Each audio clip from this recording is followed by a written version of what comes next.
Halo dulur, selamat pagi. Kembali lagi bersama saya di channel Konur PJKT. Pada pagi hari ini kita telah selesai melakukan penurehan yang mana kita melakukan dari jam 4 pagi tadi atau jam 4 subuh, yang mana pada hari ini juga kita melangsungkan pengutipan yang akan kita jual ke pengepul. Di sini sedikit saya memberikan penjelasan bagaimana cara kita menoreh dan efek negatif yang ditimbulkan apabila kita melakukan pengirisan atau penorehan sistem suntik atau plat ke atas. Nah, seperti pada umumnya kita ketahui, kita sebagai petani karet biasanya melakukan pengirisan seperti ini, yang seperti kita lakukan, yaitu ngambil plat satu, itu pun di bawah, maka kita terasa nyaman dan tenang. Begitu dulurku ya. Nah, ini boleh dilihat, saya dibantu dengan istri saya melakukan pengirisan. Nah, adapun teknik sistem pengirisan yang dilakukan sistem suntik, yaitu boleh dilihat pada video ini kita sedikit memiringkan pisau sadap seperti ini. Kita tinggal tarik, namun cara menariknya hati-hati agar getah tersebut tidak mengenai mata kita.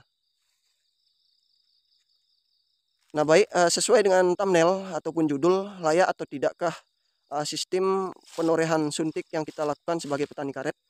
Nah, di sini saya jelaskan sedikit. Kita sebagai petani karet tentunya yang kita inginkan adalah hasil getah karet itu melimpah dan banyak, begitu dulurku ya. Sesuai dengan rencana awal investasi yang kita lakukan pada lahan kita, menunggu bertahun-tahun sehingga dengan sistem pemupukan dan perawatan yang kita lakukan dan penghujungnya kita melakukan pengirisan.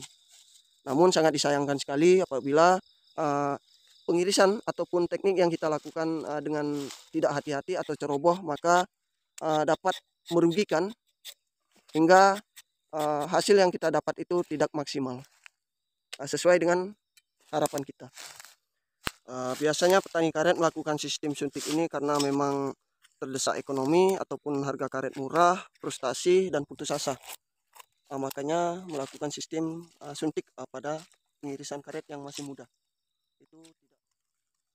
Nah, di sini saya sedikit memberikan penjelasan sesuai yang kita lakukan pada petani karet yang umumnya dilakukan penorehan seperti biasanya itu mengambil satu plat, itu plat ke bawah. Namun ada beberapa petani juga mengambil plat ke atas. Nah, ini boleh dilihat. Dilihat daripada getahnya, ini sangat banyak. Namun nanti saya jelaskan efek negatif daripada penyuntikan yang dilakukan. Boleh kita lihat juga di sini. Ini hasil penorehan kita tidak sistem suntik. Oh,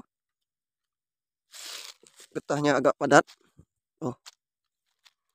Berbeda halnya ketika kita melakukan penorehan sistem suntik. Ya, getahnya cair atau agak lembek. Nah, seperti ini saya sudah perlihatkan. Nah, ini kadar airnya tinggi. Dan di sini juga siapa sih yang petani karet nggak mau hasil karetnya melimpah. Nah, maka di sini sesuai dengan thumbnailnya atau judul, maka saya jelaskan sedikit layak atau tidaknya kita sebagai petani karet untuk melakukan penyuntikan dalam teknik penderesannya. Nah, boleh kita lihat di sini. Untuk getahnya ini cair, namun dia banyak. Nah, ini kalau kita beku atau kita kutip juga, dia kadar airnya tinggi. Bahkan untuk presentasi bobot waktu penjualan di pengepul itu tidak terlalu bobot, begitu dulurku ya. Nah, di sini efek negatif itu salah satunya itu getahnya lembek karena kadar airnya tinggi, begitu dulurku ya. Dan ini pun masih netes, tuh. Boleh kita tuang ke mangkok sini. Dia hampir mirip seperti air. Nah, untuk kadar airnya sangat tinggi. Bahkan itu kalau kita jual meskipun kita beku, dia tetap cair, bahkan kadar airnya sangat tinggi. Dan yang kedua, kita harus juga membutuhkan tenaga ekstra dalam melakukan penderesan penyuntikan ini. Nah, kebetulan di sini dalam per hektar punya saya itu terdapat 3 karet yang saya lakukan pengirisan sistem suntik. Itu pun dikarenakan dengan karet tersebut mati getah. Begitu dulurku ya. Karena saya iris pada bagian bawah sini, ini bekasnya, ini sama sekali tidak keluar getah. Meskipun saya etrel juga tidak keluar getah. Nah, di sini saya heran juga, kita melakukan pengirisan sistem plat ke atas itu keluar banyak getah. Begitu dulurku ya. Nah, secara ilmiahnya saya kurang paham, namun saya sedikit sependapat di sini pembuluh daripada bagian kayu karet ini atau pori-porinya itu mengalami gravitasi sehingga getah-getah yang ada di atas itu menurun ke bawah dan dia menetes. Begitu dulurku ya. Adanya gaya gravitasi sehingga dia keluar getah banyak. Itu berdasarkan anggapan saya, namun secara ilmiah pastinya saya tidak paham. Dan yang ketiga, biasanya pada karet ini sudah saya singgung tadi sedikit, dilakukan pada karet yang memang mati getah. Itu yang pertama. Dan yang kedua, memang akan melakukan permajaan karet sehingga menguras daripada semua getah yang ada pada kebun karet kita. Selain melakukan pengetrelan, begitu dulur ya. Nah, di sanalah letak pemaksaan agar hasilnya melimpah. Itu layak untuk kita lakukan penderesan seperti ini, begitu dulur ya. Dan selanjutnya biasanya melakukan pengirisan semacam suntik ini bidang sadapnya cepat habis karena agak susah kita melakukan pengirisan. Bahkan pada saat kita melakukan pengirisan sudah tinggi ini, pundak kita terasa sakit, begitu dulurku ya.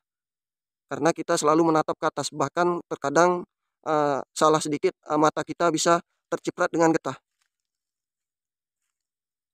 Nah itu. Selain itu juga sisi negatifnya, bagian daripada kulit janda ini tidak dapat kita tolong.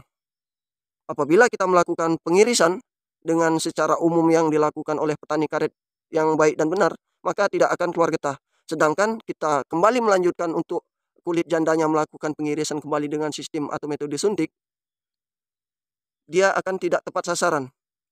Bahkan tidak ada getahnya karena kulitnya lama pulihnya dan bercak-bercak ataupun yang kena kayunya. Ini dapat mengakibatkan getah itu turunnya tidak beraturan sehingga merembes kemana-mana. Ujung-ujungnya tidak jatuh ke mangkok. Begitu dulurku ya. Nah, maka tidak disarankan pada karet yang masih produktif dan masih muda melakukan pengirisan seperti ini. Saya heran juga melihat di channel YouTube sebelah, maaf ini bukan menjelek-jelekkan, sistem pengirisan seperti ini pada panel karet muda itu dilayakkan karena memang menghasilkan getah yang banyak, bahkan katanya karet ini tidak membunuh karet. Ya memang pada dasarnya tidak membunuh karet, namun di sisi lain dapat merusak karet. Itu kunci utamanya, begitu dulurku ya. Makanya kita punya karet, kalau kita iris dengan sistem metode suntik ini tidak awet, saya jamin. Karena saya sudah melihat petani-petani yang melakukan sistem seperti ini, karetnya sudah pada ditumbangkan. Nah, mungkin sekian, itu saja penjelasan dari saya. Apabila ada perkataan saya kurang baik, harap dimaklumi. Saya akhiri, selamat pagi, sampai jumpa.